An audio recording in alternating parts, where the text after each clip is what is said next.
pasteur révérend Baudouin et papa Mathieu, tous les serviteurs à vos côtés, que Dieu vous bénisse. Jimbelesha bambi bonsu bajibatela abenesha kabidi bonsu mukina da Yesu. Je bénis sans cesse tous les enfants de Dieu qui sont venus vraiment écouter la parole de Dieu. Vous êtes de grande valeur. Jimbelesha bana bansambi balibalo kumkolita nsambi ndini mushinga mukono. Sans pour autant tarder, nous voulons passer à la parole de Dieu. Nous sommes dans 1 Roi chapitre 17, verset 2.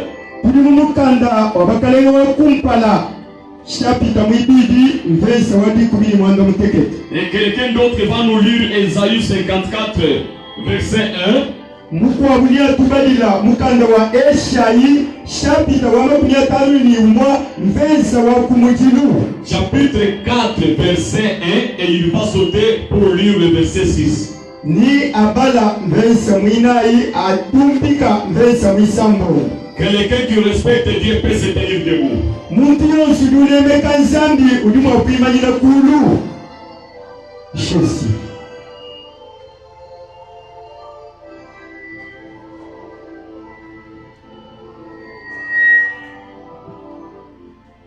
Rapidement. Nous lisons 1 Roi chapitre 17 verset 2 au nom de Jésus-Christ. Amen. Et la parole de l'Éternel fut adressée à Élie en ce mot.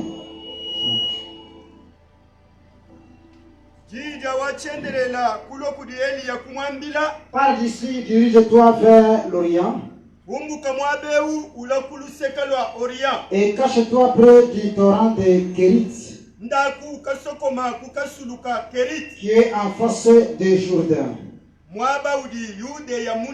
Tu boiras l'eau du torrent.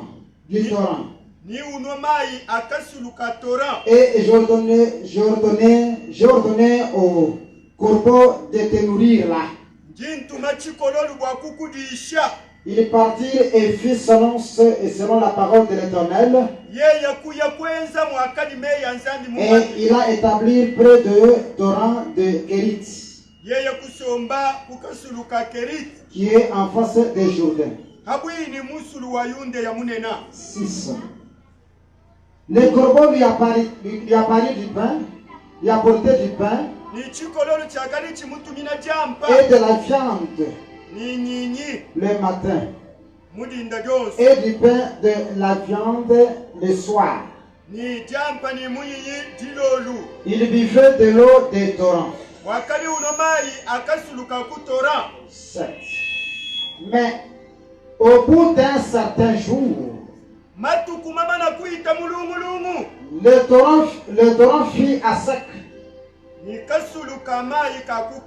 car il n'était point tombé et la pluie dans le pays. Alors la parole de l'Éternel fut adressée en ce mot. Lève-toi, va à Sarepta,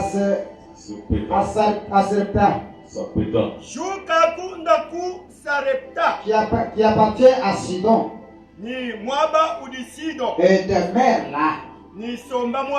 Voici, j'ai ordonné à une femme veuve de te nourrir. Il se leva et il alla à Sarepta. Comme il arrivait à l'entrée de la ville, voici il y avait là une femme veuve qui ramassait du bois. Il l'appela et dit, va me chercher, je t'en prie, un peu d'eau dans une vase afin que je boive. Et alla à chercher. Il appela de nouveau et dit, apporte-moi, je t'en prie, un morceau de pain dans ta maison. On va lire le verset autre après.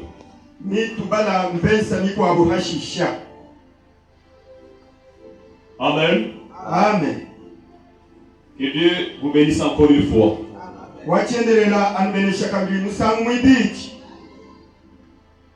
En lisant ces chapitres ici,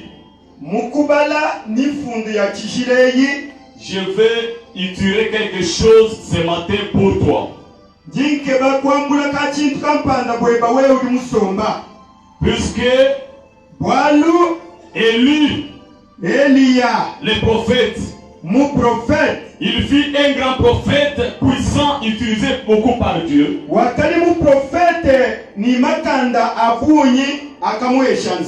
Dieu l'a utilisé exceptionnellement. Il a fait avec lui beaucoup de miracles et prodiges, comme s'il n'avait même pas la chair.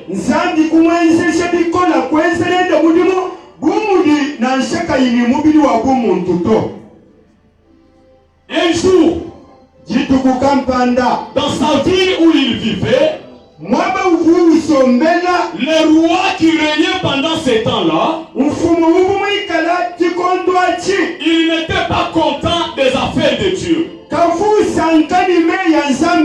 Il n'était pas content des hommes de Dieu. À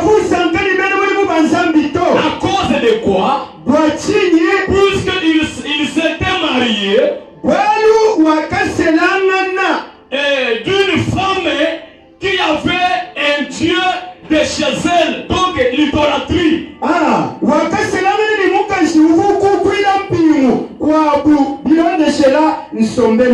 C'est-à-dire que cette femme-là, avec cette domination, il a dominé avec la puissance des dieux de chez elle et est venu dominer même son mari.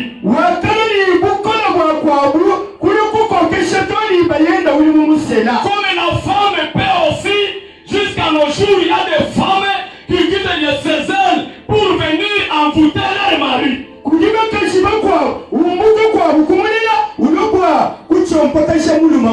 Tu vois seulement l'homme, du moment qu'il n'était pas encore marié, il était autrement. Dès qu'il s'est marié, les choses commencent à compliquer, même avec les amis, même avec sa famille, ça ne tourne jamais.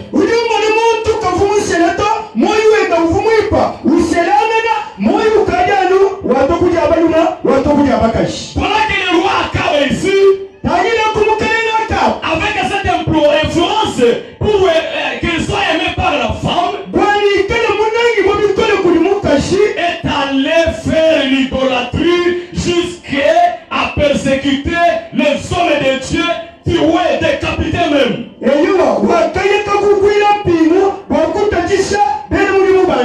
Mais pour montrer que Dieu, c'est un Dieu qui marche avec ses serviteurs.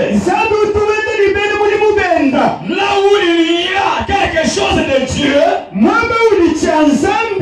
Dieu là du ciel, des cieux, ne peut jamais abandonner. Puisque là où il a fait son projet,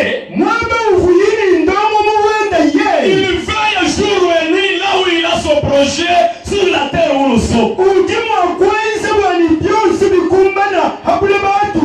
Quelles que soient les complications, les persécutions, les combativités des familles et de l'entourage, un jour J, le Seigneur va manifester toujours sa bienveillance sur toi.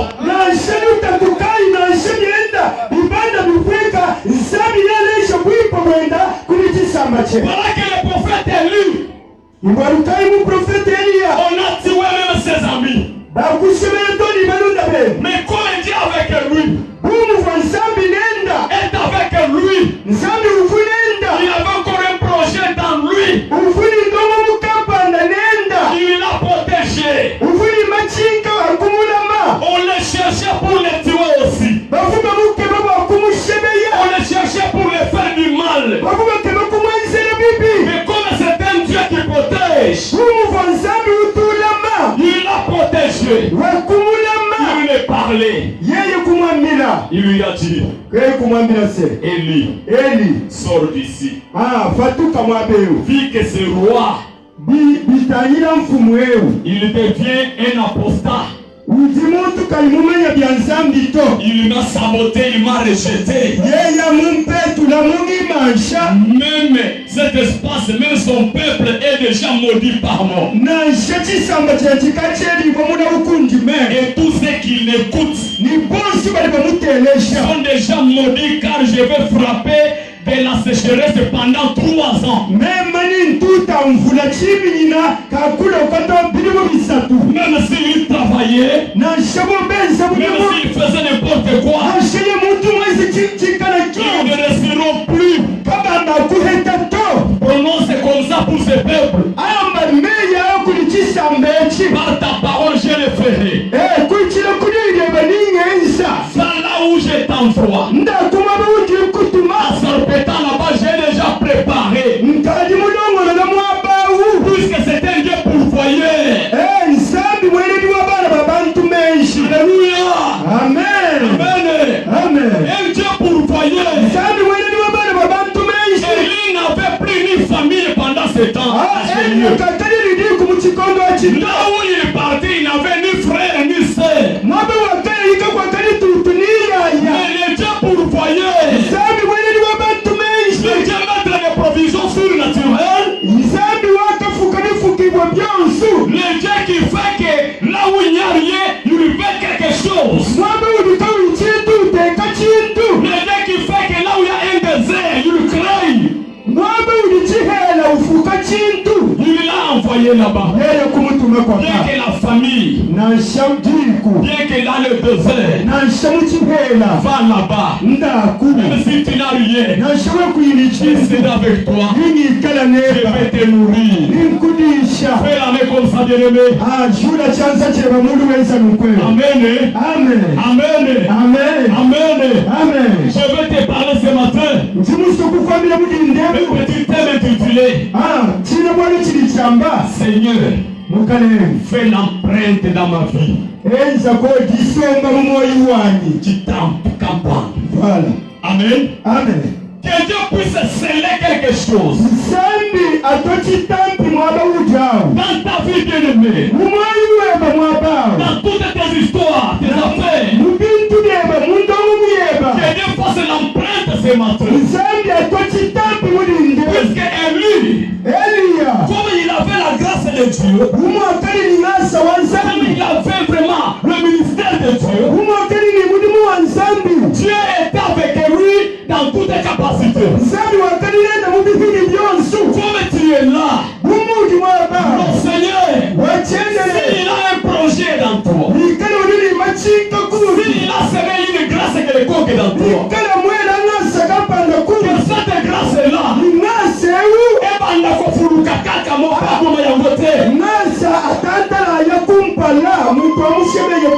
que cette grâce-là fasse le contraire pour prouver tes ennemis au nom de Jésus. Puisque les ennemis cherchaient à tuer Élie, mais ils ont vu le contraire. Élie est en train de survivre toujours.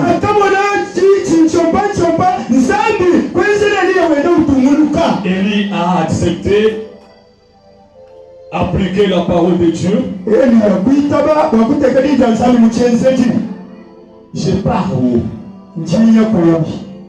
Pas de famille, pas des amis là-bas, même les chrétiens. Comment? Ça peut arriver comment? Je mangerai comment?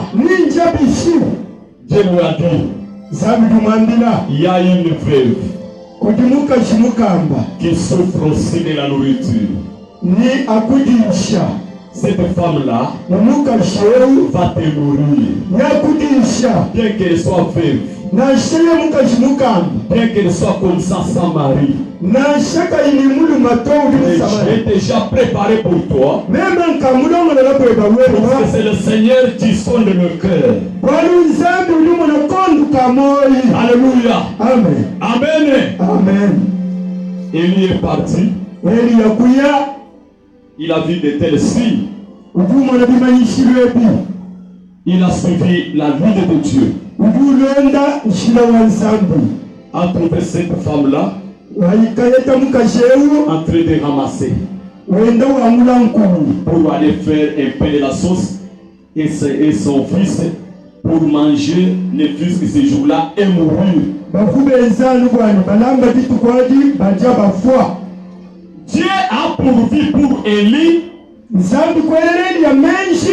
et a pourvu aussi à travers Élie pour cette femme et son fils. Donc dans cette femme-là, il y avait un manquement. Elle avait déjà le désespoir. Une fois mangé, terminé, c'est fini, nous attendons la mort. Alléluia. Amen. C'est pour cela que j'ai perdu ceci. Ce matin, dès que tu as cette condition, dès que tu es affamé, tu n'as pas de salaire, tu n'as pas d'emploi, à l'école on te chasse, à l'université on te chasse, dans la famille il y a. Ne perds pas ton espoir, puisque le Dieu pourvoyeur est là. Même si tu n'as pas de famille, même si tu n'as pas de sœurs et frères, tous ces gens abandonnés, le Seigneur, le Dieu de Yahweh, est en train de créer encore. Il est en train de créer encore. Puisqu'il fraye le chemin même dans le désert. Même dans des rocs, lui est là pour te donner un chemin. David a été comme ça. De même que Élise, il était beaucoup tourmenté. Il était beaucoup combattu. Sa vie était devenue dans un moment de très dangereux. Personne ne pouvait les protéger. Personne ne pouvait les nourrir. Mais le Dieu pourvoyait. Le Dieu qui protège de sa grâce. Il a fait que Élie puisse survivre malgré la combativité.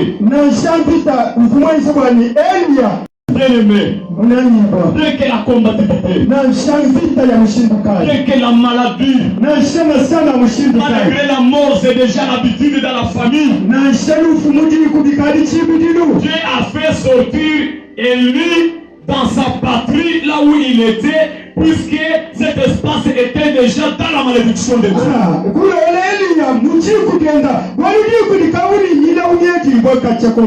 Alléluia. Amen. Mais toi aussi, toi aussi, quand tu écoutes cette parole, sois comme Élie, sois comme Élie, pour sortir de ta famille, sors de ta famille. Puisque dans la famille là, il y avait déjà des déclarations de tes prédécesseurs qui sont allés chercher des forces qui ne sont pas des dieux pour assujettir votre famille, pour que tu sois protégé, pour que tu sois béni, pour que tu sois heureux. Il faut sortir de la famille pour s'attacher là où Jésus est en train de t'appeler. À ce moment-là, à travers son sang, il va faire que là où tu vas fouler, il y a toujours des traces. Là où tu vas fouler, il y aura toujours des empreintes, des traces partout. Alléluia. Amen. Si tu as Dieu, si tu as Dieu, si tu as la grâce de Dieu, ne vois pas la durée qu'a duré ton dossier dans un bureau quelconque.